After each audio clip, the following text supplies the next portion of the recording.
now. Now it's recording. It's not on yet, Yeah. but it's starting. Yep, it's on. recording now. No, it's set.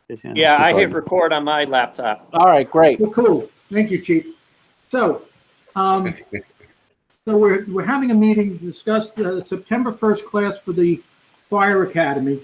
And we're currently, the board has had a full discussion on this. And we're deciding to send 3 firemen to the Fire Academy, I think was the general consensus, although not everyone's in full agreement.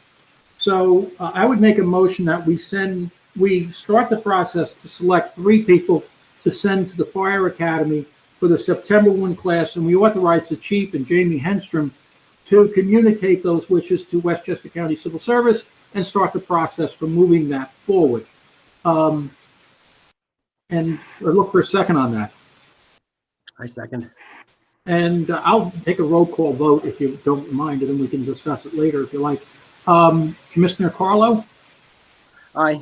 Commissioner Keating?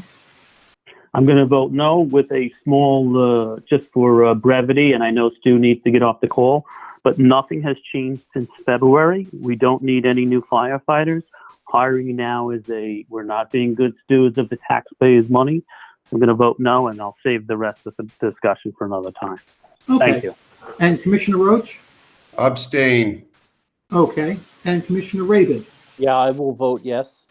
And I'll vote yes. So that motion will carry.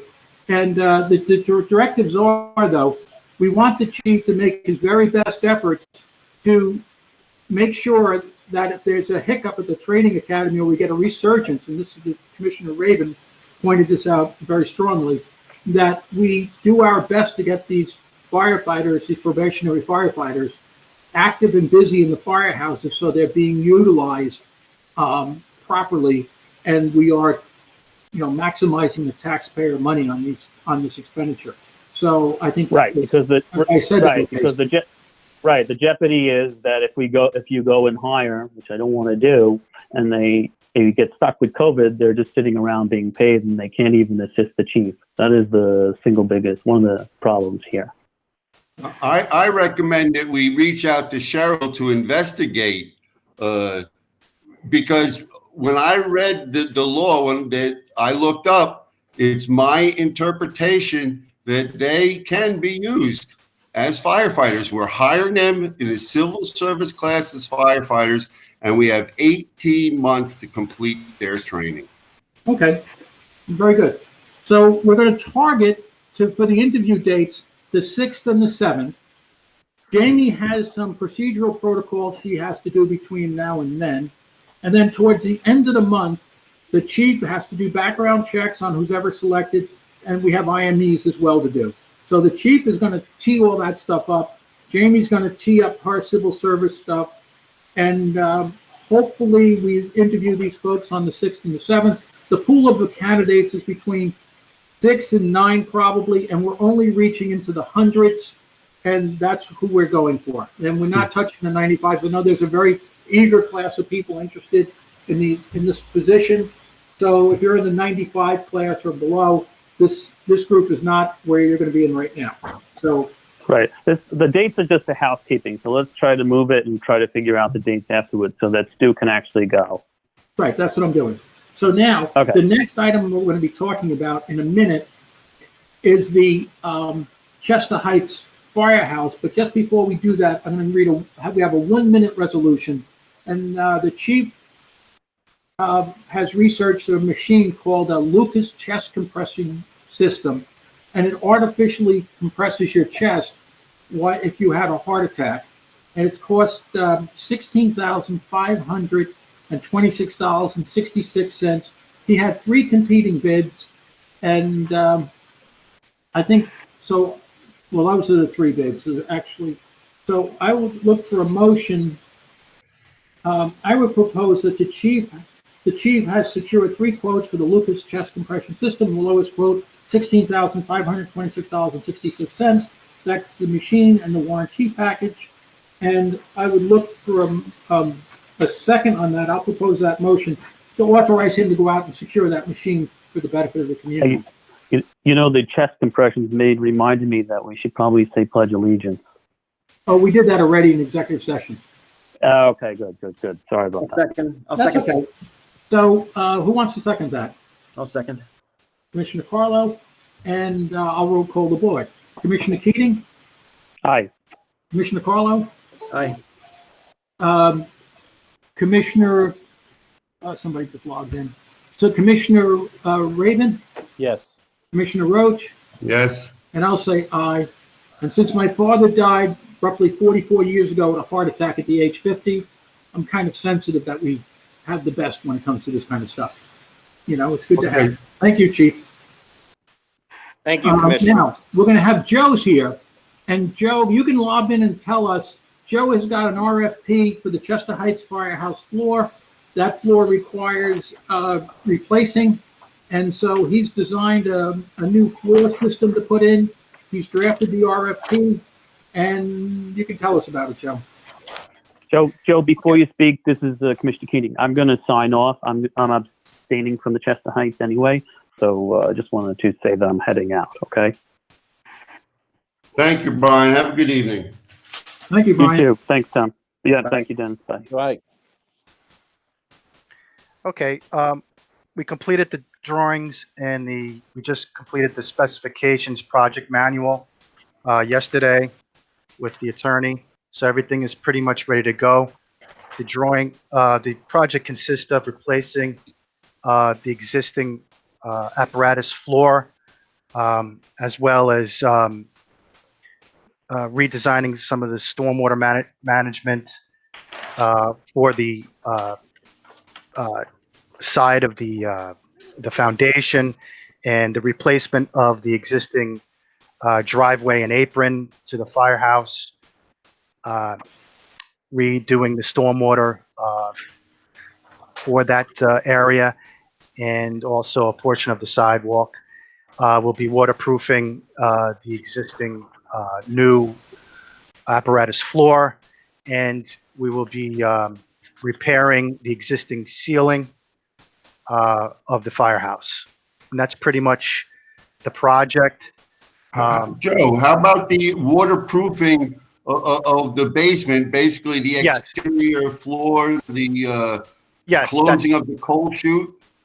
yes, that's part of the application and the stormwater management. Now, was the coal chute, did that get moved up? Yes.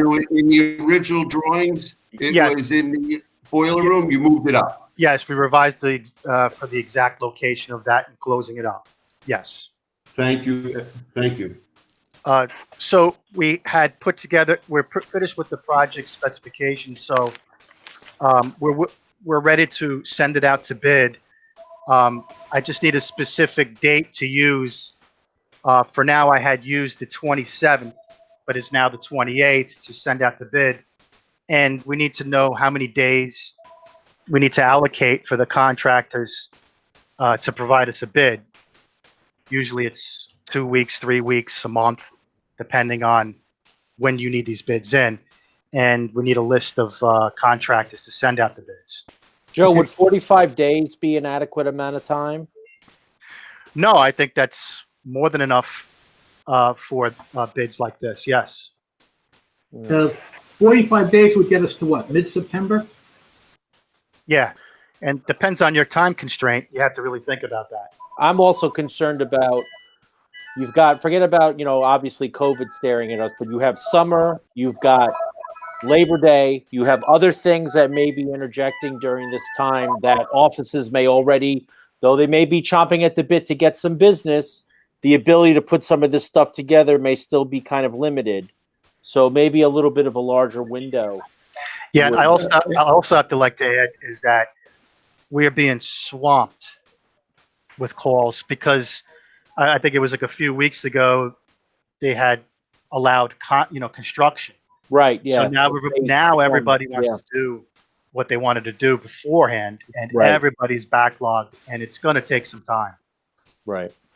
Yeah, I agree with that. Which is amazing is I tried to buy some pressure treated wood to, I built a flat post last month, and I had to buy footings for it.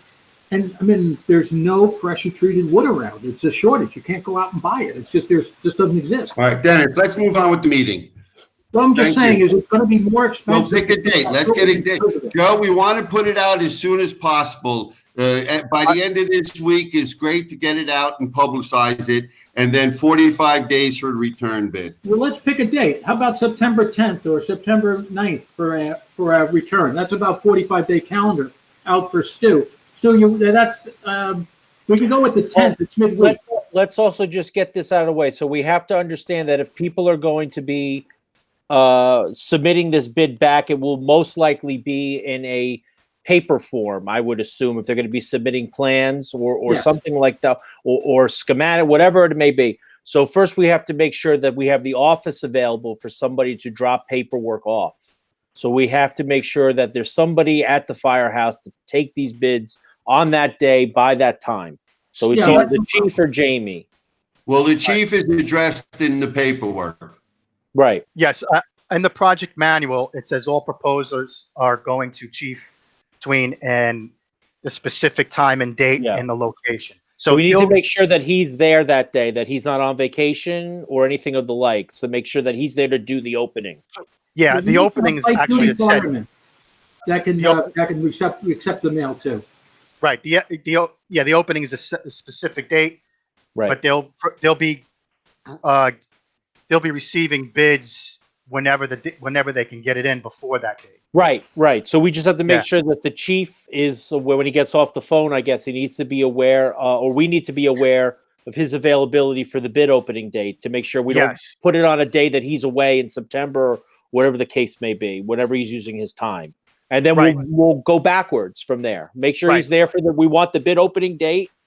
Make sure he's there and then go 45 days backwards. Right. Confirm the date with me, and this way I can just send it out the next day. And the only comment I would make on your bid package, a lot of the places you have the contractors to put their name, phone number, and address, but not Yeah. email address. I think everywhere where it says address, we also want an email address. Okay. Because all the suppliers and all that stuff, there's a bunch of places where you list people's addresses. We should just Yes. make sure we're seeking email addresses as well. Okay. I can And, revise that quick. Yeah, I think as soon as we get it out the door, the better. And 45-day Yes. lag time is probably good. Now, Joe, can I Okay. just ask you one question about this before I hop off? Sure. This project, right? I understand that it's not just the floor though. It's going to be more than one trade being utilized, Yes. right? they'll- So we're going to have to provide a list that not only has like run-of-the-mill contractors, but also HVAC tradesmen as well, right? well, under Or this they- bid, there's no HVAC right now. Okay, Just the structure. So really, it'll be a contractor, and he'll have his sub as the steel Okay. contractor, and he'll have his own men do Great. the work. great. So But I that don't makes it a think lot we're- easier. Stu, I don't think we're allowed to actually direct the RFP to certain contractors. I think we have to publish it in the newspaper, but we just double check with Cheryl. We've had good luck with certain roofing companies, and they've been excellent for us, but I don't think we're allowed to direct bids. In other words, give out a list of preferred contractors. In other words, a preferred contractor list, I don't think is something Oh, no. we're I capable of doing. think Joe can correct me, but I think it's permissible as long as you do all the public noticing. Yes. As long as you Because make an even playing field. yes, because then everybody will see when the bid is, and if you have preferred bidders, you're just sending the the applications and project manual, and then if anybody else is interested, they'll contact you and you send it to them. Yeah. We just can't Hey, hide it Joe. from the public. Oh, I'm sorry, Stu. I'm done. Joe, I didn't notice any relighting of the basement after we demolish that floor and replace it. Is putting lighting in the basement underneath the new apparatus floor part of that contract? Yes, we made a note, but the contractor will have to work with you guys as to what lighting, where do you want it? I mean, you're going to be dealing with the electrician that can install the lighting that you want and the switches and outlets. Just pretty straightforward for that basement. Will that be an add-on then to the bid and not part of the initial bid award? No, that'll be part of the bid because it's part of this application. It's in the drawings. Okay, very good. All Thank right, you, Joe. gents, I gotta go. Okay, I don't think Thank we need a you, Stu. Have a resolution. good week. We just let Joe do this because we're not spending money yet. He's just. No, but that's fine. Whatever you guys move forward with is fine. Just remember, nobody else can leave the meeting because you need a quorum to close it. So Right, and everyone also, else is stuck here. Joe, just before you go, we're gonna let Joe Yes. mail out the email, or we'll use the bid package service. We'll try to use the bid package service. Yeah, Joe, do you have any experience with BidNet or anything like that? No, I haven't done that, just the old-fashioned way. Okay, I mean, Email and whatever everything. cakes. Yeah, whatever works. Yep.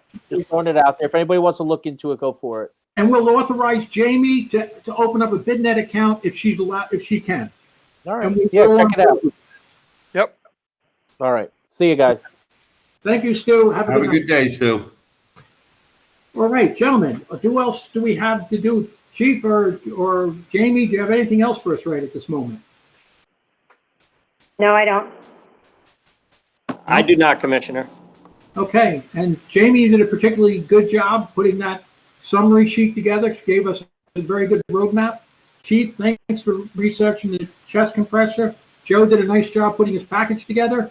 And we thank everybody for taking the time this summer to come out and do this meeting. And thank all those who are listening. I hope you enjoy it. For those that are listening, COVID-19 is not over. And be safe. And I will make one suggestion of a website to follow. John Campbell, Cambell on YouTube is excellent on giving you advice on COVID. So if you get a chance to watch it, you should watch it. It's on. He has programs almost every day. So, anybody else for comments? Yep, I'm good. Okay, motion to close the meeting. Second motion. All in favor? Aye. All right. Thank you all. Have a good night. Thanks.